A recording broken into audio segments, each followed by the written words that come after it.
All right.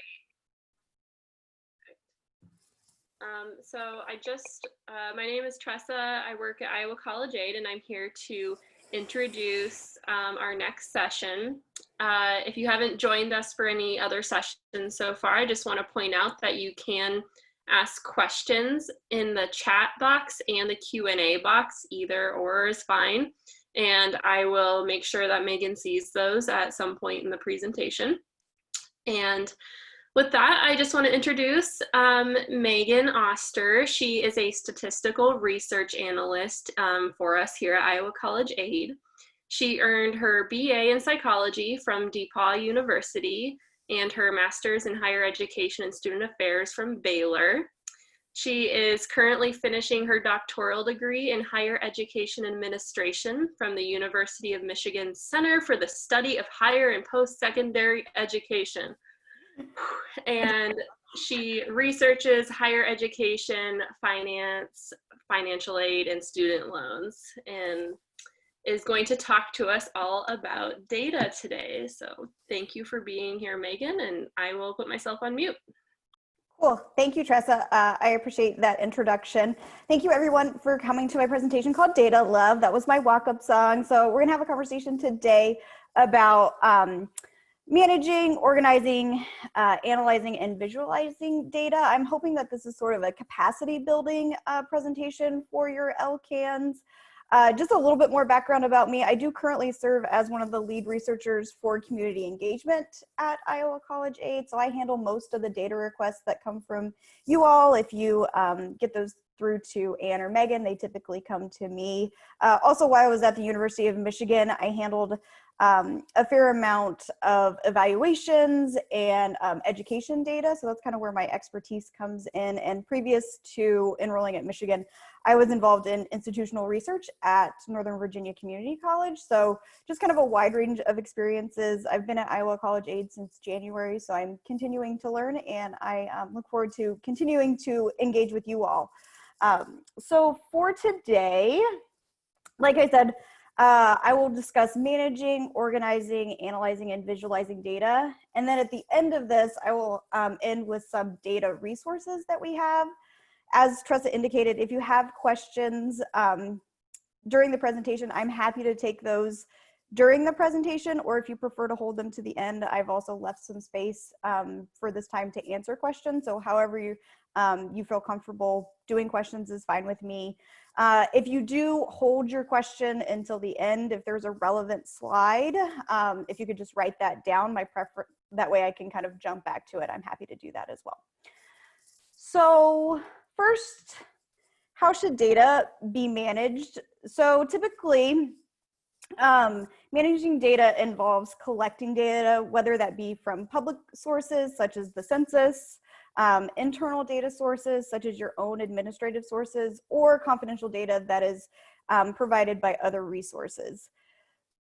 So when you are getting data, generally it's usually better to get more than you think that you will initially need. So whether that's, particular variables, additional demographic variables that you may not be initially interested in, you may go ahead and collect those from the outset just so you have it. It's usually easier to have more in the beginning than to either go back and repoll or ask somebody again, like, oh, hey, can you pull this data again for me? It just adds an additional step that sometimes isn't necessary if you just get the data from the outset. When we're also talking about getting extra data, I also like to think about getting additional years. So we typically think about data in kind of a longitudinal aspect. So if I'm pulling data and I say I want, I want to look at 5 years, I typically go ahead and grab 7, right? Just to be on the safe side.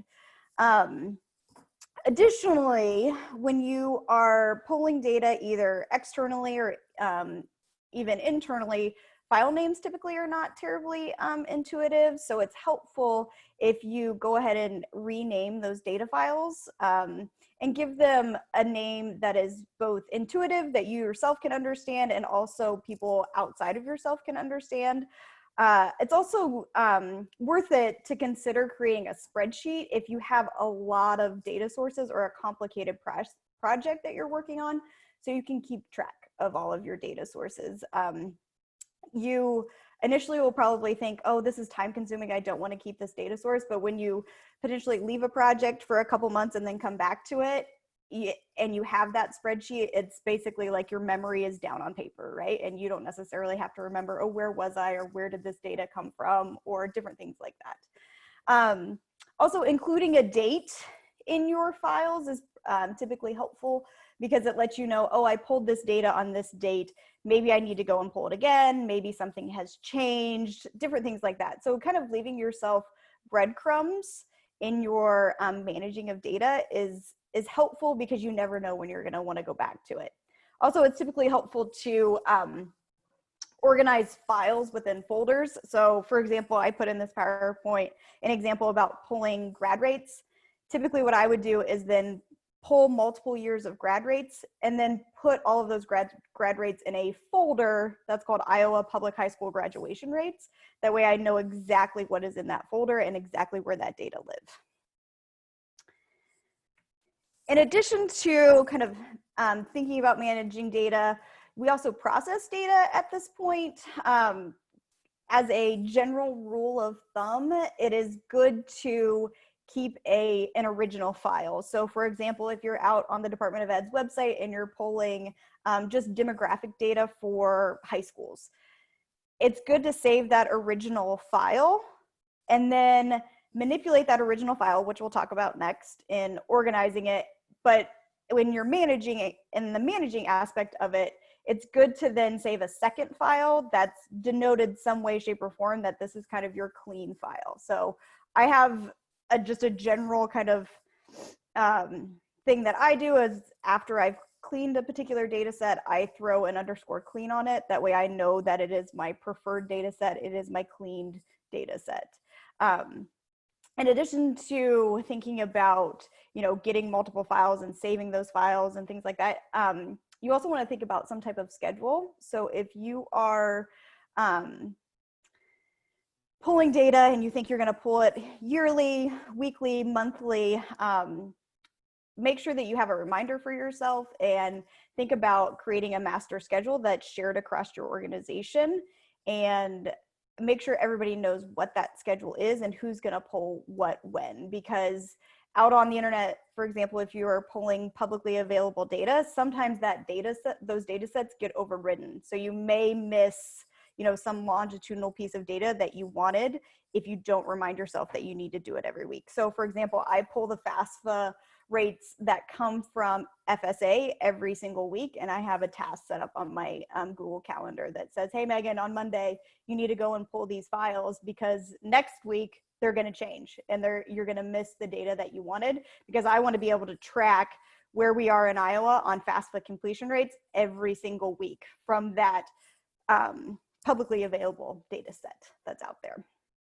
I saw that somebody raised their hand. I'm not quite sure if they did it by accident or not. But if you have a question, please let Tressa or I know. No, I'm not seeing any questions so far, so go ahead. Okay, thank you, Tressa. Okay, so now moving on to organizing. When I think about organizing, I'm kind of talking about what's happening in an individual file, not necessarily what's kind of happening globally, kind of across files and within folders. I'm talking about, an individual Excel file. How is data kind of organized within that file? So when you're thinking about data, it's typically organized into rows and columns. Think of an Excel spreadsheet, think of a Google sheet, think of your rows as observations. So when you're thinking about observations, data sets can be organized in a variety of ways, and they can be at basically different levels or different units of analysis. So I work with student level data, for example. So I work with a high school file that comes from the Department of Education that has every single high school senior in it for a particular year. I also work with school level files. So, the row is an individual school, and that tells me, there are 500 white males in this school. There are 600 white females. There are 300 Black males. There are 200 Black females.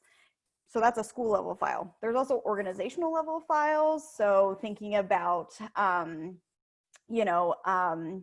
Big Brothers, Big Sisters, maybe they have some data different things like that. So when you're thinking about how your data is organized, think about at what level it is at and what type of questions that level of analysis can answer. And then when you're thinking about what's happening across the columns, we're typically talking about variables, right? So those could be metrics, so that could be graduation rates, that could be whether or not that individual student actually filed the FAFSA. You could also think about factors. So I think about factors basically as like demographics. So their race, their gender, whether or not a student qualifies for free and reduced price lunch. You can think about factors for a school level of, what's the percent of students who qualify for free and reduced price lunch, right? Like you have to think about, okay, I'm at the school level, what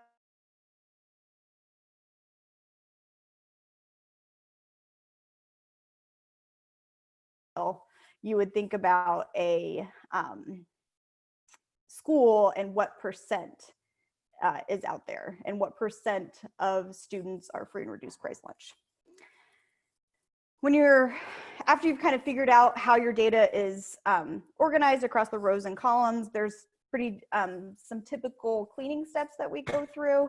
So often what's good in Excel is to remove rows that are not the header rows. So I typically download files from the Department of Education, and the first couple, 5 rows or so are basically information about what's contained in the file, what they consider different demographics, things like that. So additional details on the data.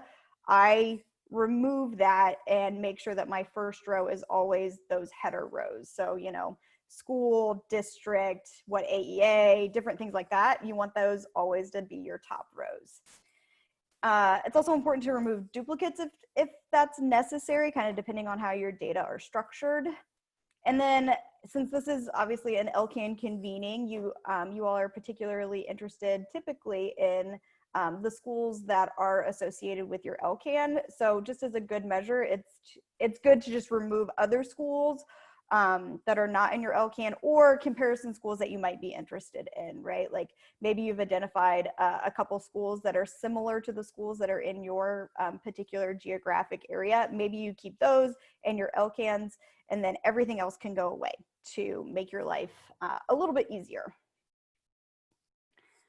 So once the data is kind of cleaned and you know what's in your rows and columns, you also potentially want to manipulate the file. So a good thing to know is that color typically isn't interpreted by data analysis tools. So when I mean data analysis tools, I'm talking like Stata and R, even like Google Data Studio, Tableau, different things like that. Like I completely understand that, coloring certain rows or columns is helpful for the eye, but those types of things are typically not read into other softwares. So if you really need to denote specific observations or specific variables, you need to basically create a column to do that. And that way you can identify those observations later. And then if you are finding that you're doing a fair amount of filtering and calculating things in Excel and doing complicated tasks, I would recommend moving on to a data analysis or a data software. So such as SAS, Stata, or R. Both SAS and Stata you have to pay for, whereas R is out on a free platform. The nice thing about these types of softwares is that they keep a record of what you're doing to the file, because you create code that then cleans up the file for you after you have written that code. So you know exactly what you have done. In Excel, that type of kind of record is not kept. So it's a little bit difficult to understand what you've done and how you've manipulated the file. Once you've kind of manipulated and thought about your data, it's also important to think about that there are different data structures. So cross-sectional data is basically when there's an observation for one time period, and cross-sectional data is typically good for making comparisons across observations or across groups. So an example of this is if we were to look at the 2020 FAFSA rates by gender, right? So we have one time period, 2020, and then we're just looking between those two groups. So that would be a cross-sectional data set. There's also a longitudinal data set, and this is when you have multiple observations for each observation. So typically what we're looking for is change over time for a particular observation. So I typically think of this as pre and post test scores. So say you, a student is tested in 7th grade and then they're tested again in 10th grade, we would want that data set up basically longitudinally, so we have both observations for those students, so we can tell how they have changed over time. And then finally, there's panel data sets, which is basically multiple observations for multiple cohorts. So this is a way to observe change over time in a particular metric. So this would be like graduation rates from 2015 to 2020. I'm looking at, all schools across those time periods, and I want to basically track that particular metric over time. So I have high schools, but then I also have a 6 years of data, so 15, 16, 17, 18, 19, and 20 to look at. So I have all of that information in one data set. It can get a little cumbersome and overwhelming if you are looking at that by school, right? All right, so once we've kind of figured out our data, we have cleaned it, we've manipulated it, and we understand the data structure, we can analyze the data, right? So in a nutshell, analyzing data is answering a question. So just as a quick, kind of very quick example, let's use what are the high school senior FAFSA filing rates by gender. So what information would you need to answer that question? So for the analyst, they would have to know how many high school seniors are there, right? Like if we're looking at a rate, we need a denominator. We need something to divide by. So I need to know how many high school seniors there are. I need to know their gender. And then I also need to know whether or not they filed the FAFSA. So I can basically create that numerator, right? Like I have to know how many people have actually completed the thing that I am interested in. So as you can see, I've put just a very small table here of what a potential data source could look like. Obviously, we have more than 5 seniors in Iowa. So if you actually had this data set, it would be closer to about 36,000 rows. If we were actually looking at the complete senior class, I would have to know their gender. So I have it denoted here as either male or female in the data set. And then whether or not they filed the FAFSA is actually coded as a 0 or 1 for this particular example. 0 or 1 is called a dichotomous variable. You're able to quickly calculate rates off of that because if they did a thing, they're a 1, right? And then we just add up all the observations that we have to get our denominator, and then we add up the ones, and then we can create a rate out of that. So to actually do this though, first, or you would basically calculate the rates for each gender individually. So in this data set, I have 3 females total, and 2 out of the females filed their FAFSA, so they have a FAFSA rate of 66%. And then for the males, obviously I would do them separate as well. There are 2 males, and then only one of them has filed the FAFSA. So they would have a FAFSA filing rate of 50%. And so I could compare those 2 things. If these were your FAFSA filing rates, you could go and talk about how, okay, well, as of right now, there are more females who are filing the FAFSA. What can we do about that? What other reasons might there be that there's a gap between the filing rate between males and females, different things like that. Hey, Megan, I have a quick question that's relevant to what you're talking about. Yes, Tressa. The FAFSA data, who collects the data, and can it be accessed by non-school people? So as Iowa College Aid, we are the entity, we are the government agency that collects FAFSA information in Iowa. So we receive every FAFSA that's filed in Iowa for a given cycle. As an individual who is either not associated with our agency, we can provide data on it, but we can't actually disclose the individual level data unless we've entered into a data sharing agreement. I believe there are probably some other attendees who would maybe have some additional information on that, but that in general, that's my understanding, is like we can share reports out with people and things like that, but individual level data only if we've entered in a data sharing agreement, and most of, if not all of our data sharing agreements are with schools, because they need that information to kind of follow through and have conversations with high school seniors about their FAFSA rates. And yeah, Jamie Koval at Iowa College Age, she was the one that set up all of those emails that go to Yes. high school. So would it be, if someone was working in a community, would it be worth talking to the high school about that, or is that? Yeah, they could definitely talk to their high school about that. They could also have a conversation with Anne and Meghan about that. So, and see potentially what we could do, or we could put through a data request if they have something specific that they're interested in. But kind of disclosing the student level data is more complicated than us just providing a report out, if that makes sense. An aggregated report back out to someone if they have a specific question or a specific data analysis that they want done. Okay, thank you. I'll be back with more questions later. Okay, thanks, Tressa. Okay, so we've calculated the rates now, and we've basically answered that question that we're particularly interested in. So when you're analyzing, though, like, it isn't just as straightforward as answering your question. You want to also kind of kick the tires on what you've just done. So first, make sure that you have enough observations. So in my very small example, 3 females and 2 males isn't a large enough sample to say anything definitive, right? We would want something much larger, in the realm of, 30 to 40 to 50 students, or 50 observations is typically what you're shooting for if you want to be able to make some type of inference or some type of conclusion about what you're seeing.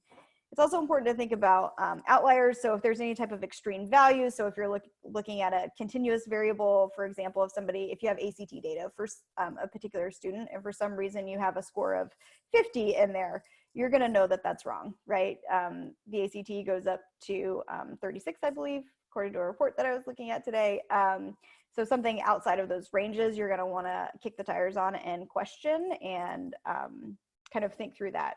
Also, you want to look at values that don't fit the trend. So if you're looking at longitudinal data and all of a sudden there's a big drop off or a big increase that doesn't necessarily follow the natural trend, you want to kick the tires a bit on that and say, hey, what's going on here, right? And looking at, the number of underlying observations, different things like that, because data can get complicated quick, and you want to make sure that you're confident in your analysis. And then also just keeping track of missing data. Thankfully, here at Iowa College Aid, we handle a lot of administrative data, so there's less missing data that we deal with, but kind of out in the real world, surveys, different things like that, there's a fair amount of missing data that can potentially trip up these analyses. And then once you get an answer, it typically bubbles up more questions than actual answers, right? Like, oh, why is the FAFSA rate 66% for females and 50% for males? Like, let's look into that a little bit more. Are there other underlying differences between males and females that we haven't considered? Are they coming from different schools? Different things like that. But I do caution against going down every single rabbit hole that you find. It can become exhausting. It can mean that you never get your analysis done, and it can mean that you never kind of move on from that one particular question. So I encourage people to stay close to their original research question, and then, develop 2 or 3 beyond that. And then, if that doesn't answer it, then maybe it's a bigger project than you initially thought. All right. Any other thoughts or questions before I move on to visualizing? There was some questions about where to go to get data, particularly some LCANs are statewide populations, not just in certain communities. Yep. Sure. So if there's a way to identify subpopulations at the state level and get aggregate reports.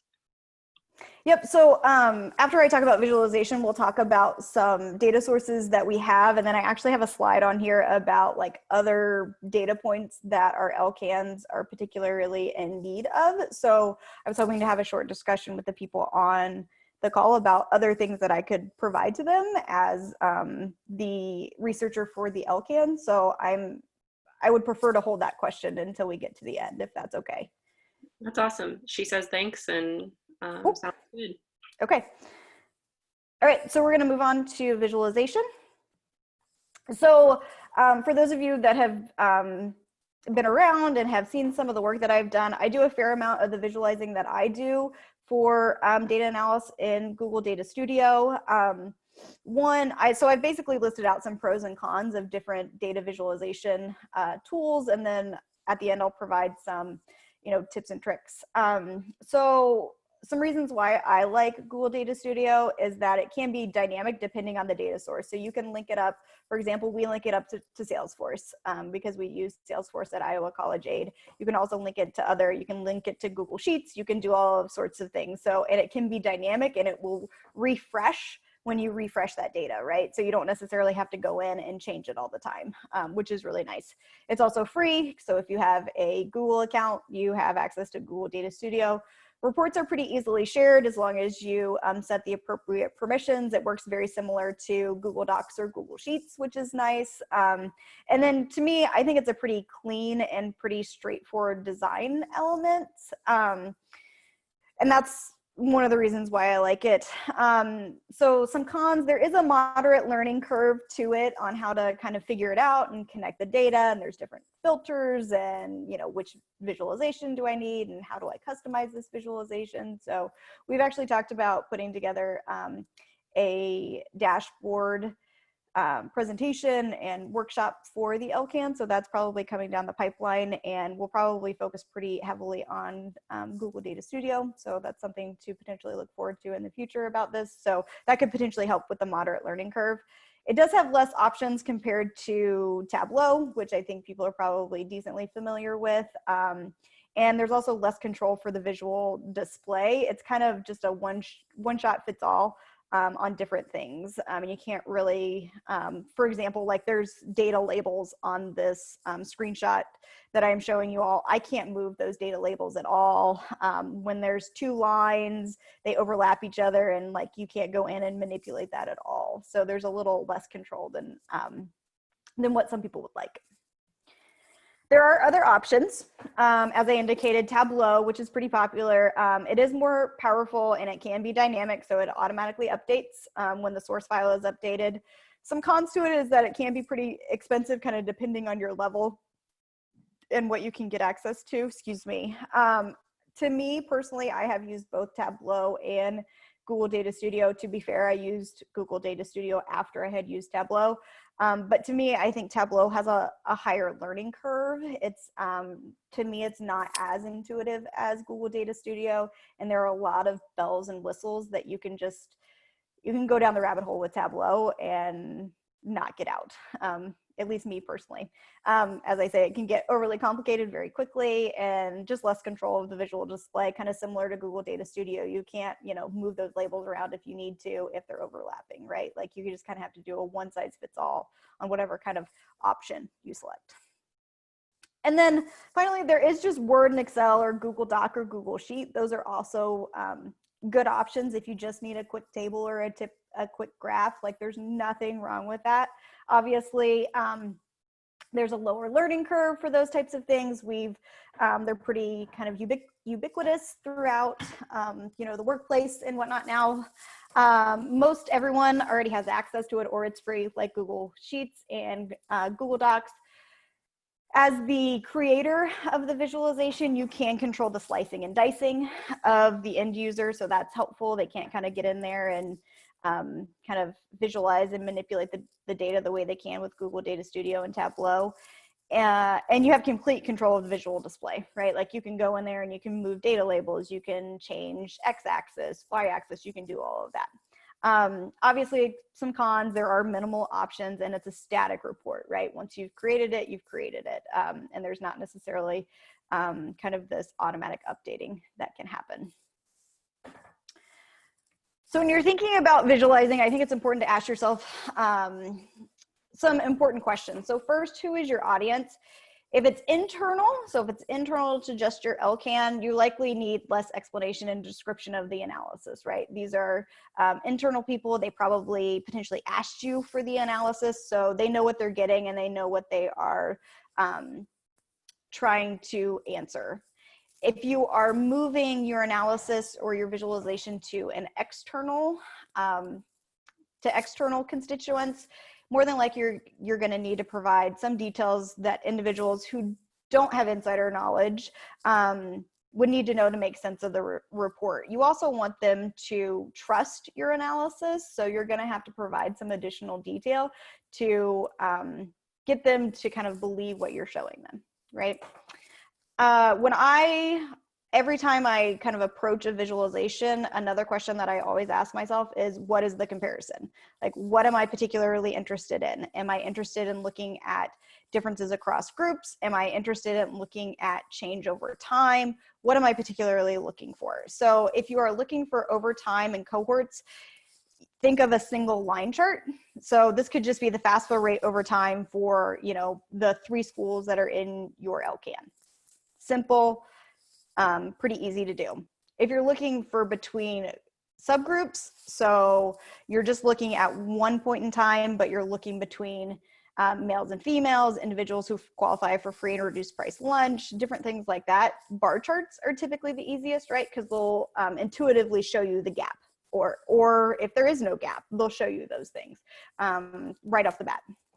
And then if you are looking over time / cohorts or between subgroups, you want to think about a multiple line chart. So FAFSA rates by gender over time. So that will tell you, is there a gap between these 2 groups, and is that gap increasing or decreasing over time, right? So you need to see both the time aspect of it, and you need to see the differences between the group. And then I also ask myself just about this kind of whether or not I want to build a static or a dynamic report.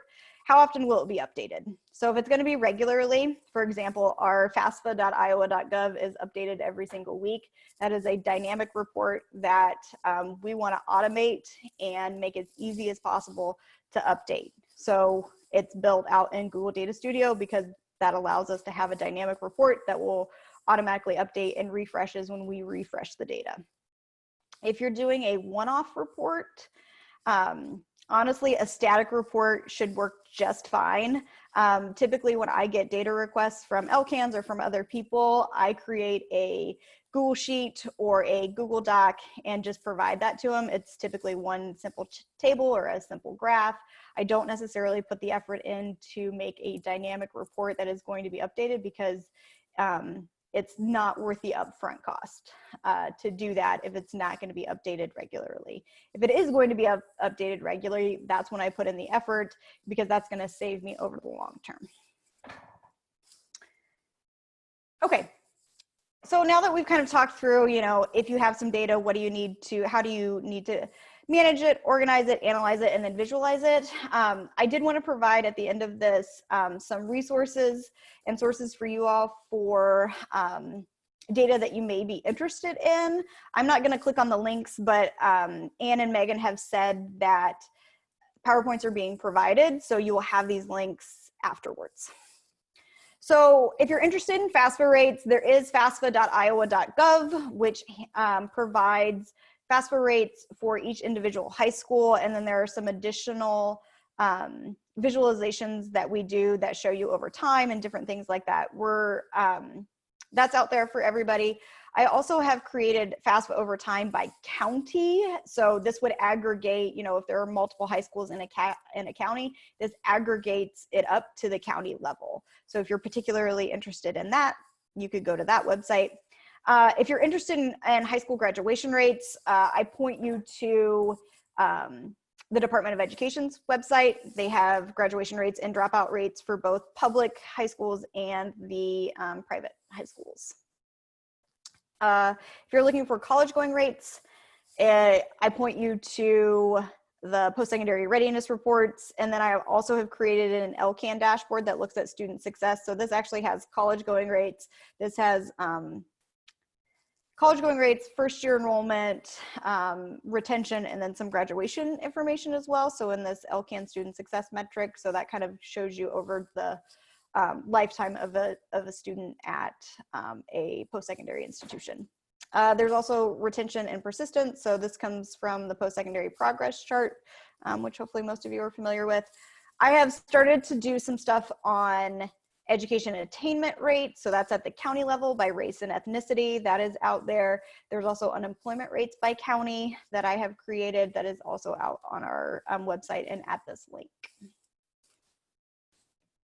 So in the future, we plan on doing some more things by county. So my hope is to get some information about poverty rates, cost of living, average income, median income, different things about income, and then livable wages. And then I kind of wanted to open it up. I'm at the end of my presentation. My next slide is questions.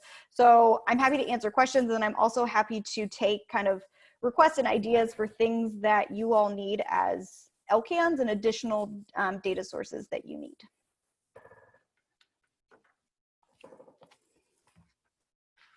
Thank you, Megan. We'll just keep an eye on the chat here. Cool. And yes, in case you guys haven't looked at the chat, Anne and Megan will be sharing out a Google folder next week with slides and materials and everything that was presented today and tomorrow. So you can look forward to getting that next week.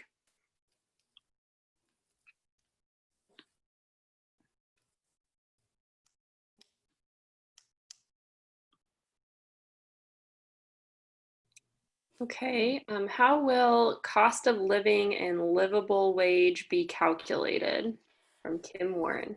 Yeah, so I haven't gone down that rabbit hole quite yet. I know that there are some different, yeah, so the Alice report has been mentioned. I think it does something on cost of living and livable wages.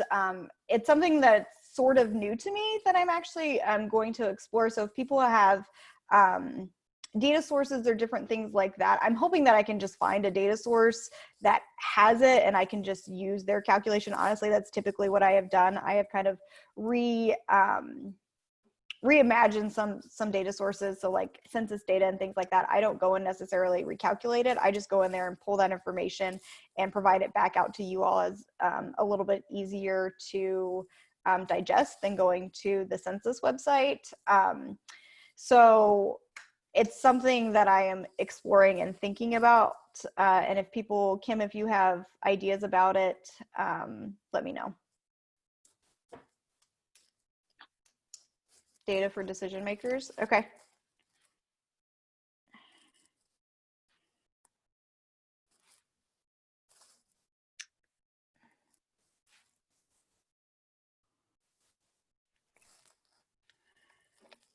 It'll be fascinating to see how college is going virtual in response to COVID. Oh yeah, I think we're all yeah, we're all kind of waiting on that.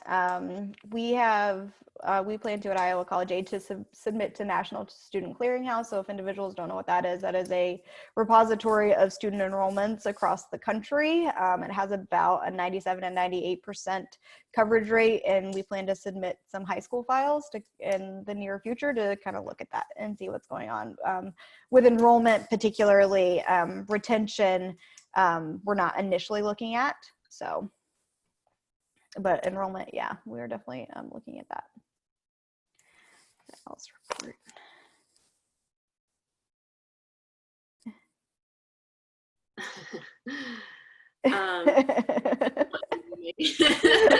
So I can see the chat. Yeah, so we're trying to figure out how to build capacity at this point and to help out LCANs as much as we can. So if you do have specific data requests or specific data needs, I just ask that you funnel those through Meghan S. and Anne, and we'll get it in the pipeline. So if you have specific needs or specific things that we can help you out with, we're happy to kind of figure it out and work with you on it. So like, I think earlier in the chat, Meghan indicated that, you know, she had a request about system involved youth. I just moved to Iowa in January.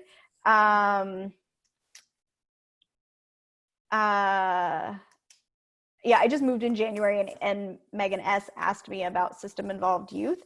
And honestly, that's a little bit out of my depth, not something that I'm obviously not willing to learn about and figure out what we know about it in Iowa, but it's out of my depth. But, you know, there's a research team obviously here at Iowa College Aid. I also have contacts at the Department of Ed that they have already said, you know, this person is your expert, you know, and I have a meeting with him next week. So we have ways at getting at data and things that you need. So don't ever be afraid to ask. So. Sorry, Megan. There was a Q&A, and maybe you can add this to your list of things to include. Is there community level data on family engagement that can be aggregated by county? I have not found any as of yet, but I will put it on my list. I guess if I could ask the person who asked it, what do you mean by family engagement?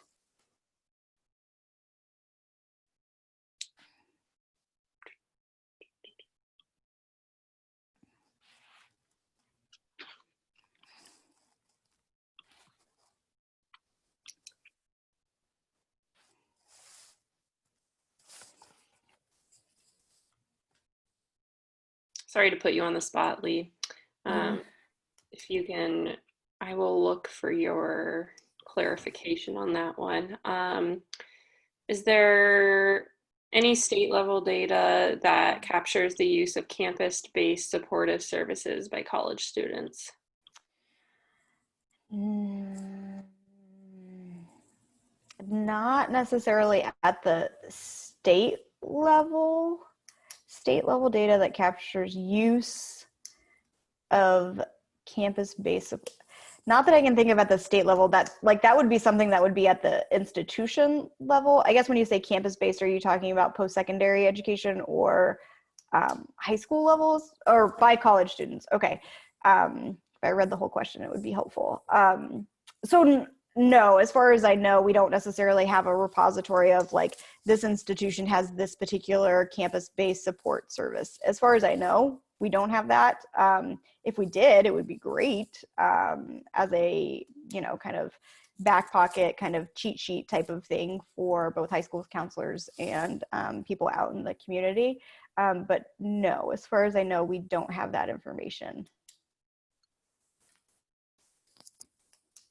Unfortunately. Awesome. You guys will notice Megan's email is there in the corner of the screen. Yep. So you're always more than welcome. If you have specific questions, just want to know if something's possible or exists, by all means, you can reach out to Ann, Megan, two Megans, I guess. Whoops, Megan with Megan without an H.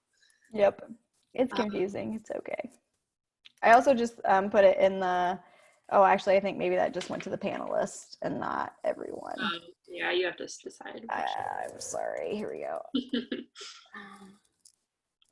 I also just put my email address in the chat box for everyone. If you want to, you know, add that to your contacts, that's totally fine. I'm happy to help in any way, shape, or form that I can to help you all on the ground, hopefully increase educational attainment in Iowa and continue to work on, you know, future ready Iowa goals and different things like that at the county and state level with our specific populations, LCANs, and yeah. Awesome. Well, great questions, everybody. And yes, please feel free to reach out after this with any other additional requests or questions. Thank you so much, Megan. We're very lucky to have you, and I know everybody's super jealous and wants you for themselves. All right. Awesome. And I will just go ahead and end this today. I did get a response about a clarification, but I will send that to you and you can follow up individually. Okay, that sounds great. Thank you very much. I appreciate it. Thanks, Thank you, everyone.